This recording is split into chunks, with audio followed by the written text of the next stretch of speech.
Up guys, welcome back to another new video. So today in this video I'm going to show you how to make a redstone on and off button.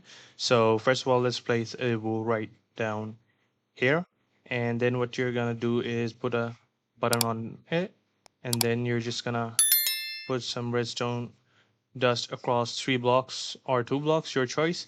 Then again you're just going to put a wool on side of it. You're going to add a redstone torch. Then you're just gonna add repeaters and like this, and another one like this, and then one more like this. Now what you're gonna do, you're just gonna put a white wool right here, and you're gonna attach a torch on this side like this, or on this side. And then what you're just gonna do is drag some redstone dust like this to this right here, and this you're just gonna elongate it furthermore, and now you're just gonna use a lamp right here.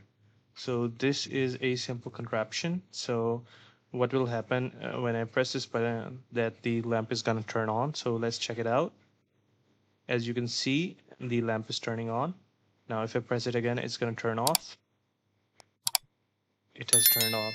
So we can see it better at night. So let me just set the time at midnight. So let's see it again in action. As you can see, it's working. And if I press it again, it turns off. There you go, guys. It's a simple. So if you guys like this video, please leave a like and subscribe to my YouTube channel. Thank you very much.